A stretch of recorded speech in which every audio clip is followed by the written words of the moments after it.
Okay, pakinggan po natin ang bagyo. Po, meron pong bagyo at ang bagyong yan, hindi po nagbibiro. Lagi nyo po tatandaan kasi lalo na yung mabababa lugar. Medyo mag-ingat din po tayo. Baka magkabaha, leptospirosis. Yung mga mabababa lugar din sa probinsya, alam niyo naman po siguro nung karanasan natin dyan sa probinsya.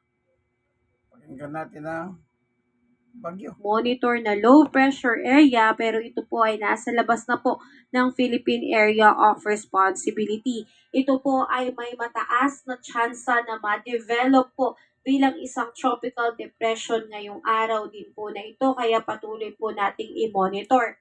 Ito po ay kabayan, ito pong sama ng panahon na ito ay nasa labas na po ng PAR so yung trough na lamang po nito ang siyang nakakaapekto. Ito pong sama ng panahon kung made-develop man ito typhoon ay hindi po natin matatawag na bagyong Auring dahil ito po ay nasa labas ng PAR. Once na magkaroon na po tayo ng bagyo sa loob mismo ng PAR, ito po ay papangalanan natin na bagyong Auring. Sa ngayon, ito pong low pressure area ay huling namataan sa layong 450 kilometers west of Bacnotan, La Union. So kabayan, patuloy po tayo makakaranas ngayong araw ng Tuesday ng maulang panahon, hindi lamang dulot ng trough nitong LPA kundi po ng epekto po ng southwest monsoon. So speaking of southwest monsoon, pinaka area po na uulanin ngayong araw ng Tuesday ay ang Zambales, Bataan, Cavite, Batangas, Occidental Mindoro kasama ang Palawan. Asahan ang maulang panahon at posible po itong magdulot ng mga biglaang pagbaha and landslide lalo na kung magiging malakas po ang impact nitong pag-ulan. Samantalang apektado rin po ng southwest monsoon ng Metro Manila, Visayas, Bicol Region, the rest of Central Luzon, Mimaropa at Calabarzon. Asahan po dyan ang pagkakaroon ng maulap na kalangitan na merong kalat-kalat na pag-ulan, kulog at kidlat. At samantalang sa Mindanao din po, apektado na rin po ngayon ng southwest monsoon. Kaya asahan ang pagkakaroon po ng bahagyang maulap hanggang sa maulap na kalangitan. At sa natitirang bahagi naman ng Luzon, posible pa rin pong makaranas ng pag-ulan pero sa hapon at sa gabi at maulap na kalangitan, dulot na lamang po nitong mga localized thunderstorm. So ingat po tayo kabayan dahil ngayong araw ng Tuesday, malaking bahagi ng ating bansa ang siyang uulanin po kabayan. At pagdating naman kabayan sa ating rainfall advisory, ngayong araw na ito, June 10, posible pong makaranas ng 50 to 100 millimeters na buhos ng ulan ang Zambales, Bataan, Cavite, Batangas, Occidental Mindoro at ng Palawan. Pagdating kinabukasan, sa June 11, 50 to 100 millimeters na pag-ulan sa may Pampanga, Bataan, Metro Manila, Cavite, Batangas, Marinduque at Oriental Mindoro kasama ang Romblon, Antique at Palawan. Samantala, ang orange warning 100 to 200 millimeters na buhos ng ulan sa may Zambales at sa may Occidental Mindoro.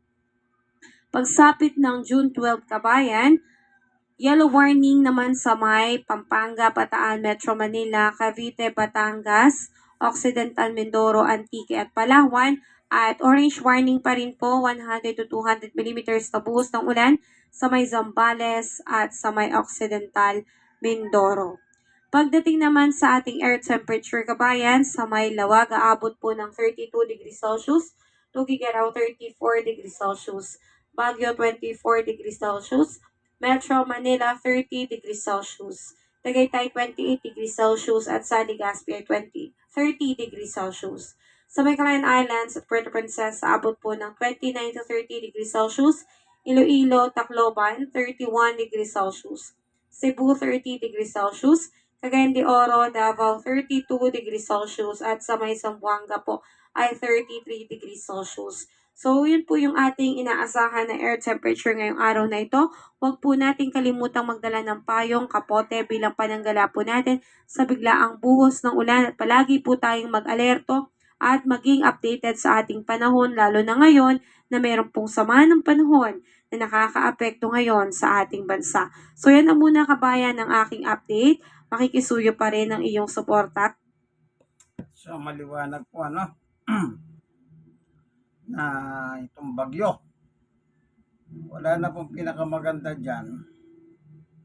Dasal, prayer. Bakit ko nasabi yun?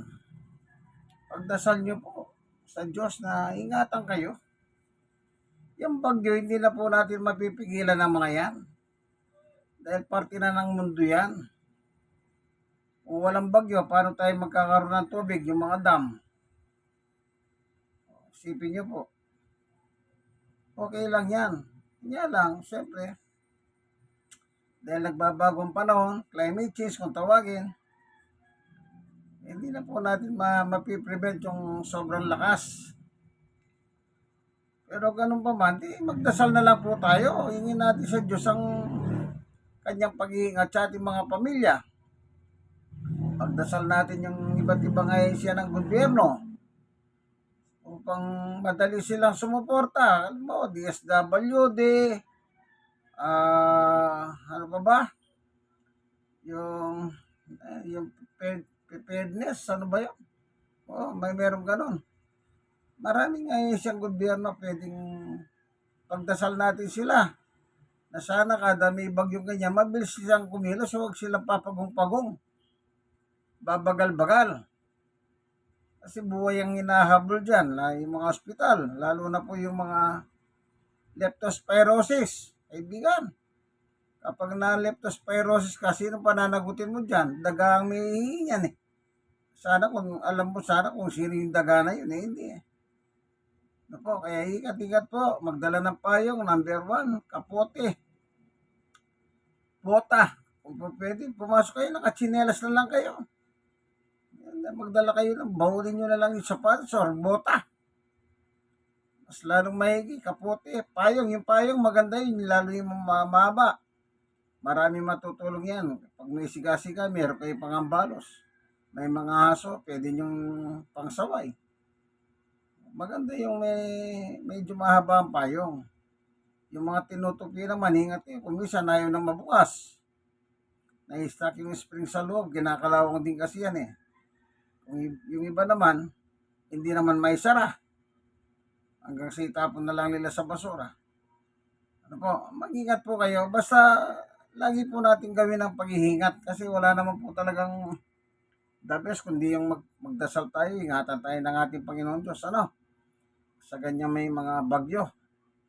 O ano ngayon? June na ba, ano?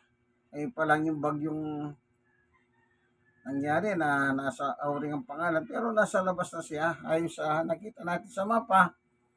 Kaya yung tubig na low pressure area, yung abagat na lang yan. Pero ganun pa man, mag-ingat pa rin po tayo. At lagi tayong sa mga yung may gamot nga pala dyan, sinasabi nga ng DOH sa mga center, yung leptospirosis. Mas maganda makahingi kayo, makainom kayo. Saka mag-vitamin kayo, kaibigan, vitamin. Kasi alam niyo po yung panahon natin, mainit, malamig, mainit. Hindi natin korpulado. Hindi natin kaya yan. Ingat, intay ng vitamin. Maraming tubig. Maganda rin yan. Water therapy kung tawagin po.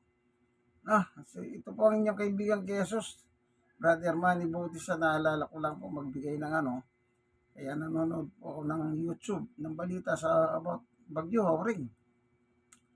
Po, sige po, ito po ang inyong kaibigan Jesus, Brother Manny Bautista. God bless us all po. Lagi po kayong magdasal, kaibigan. God bless us all po. Bye-bye.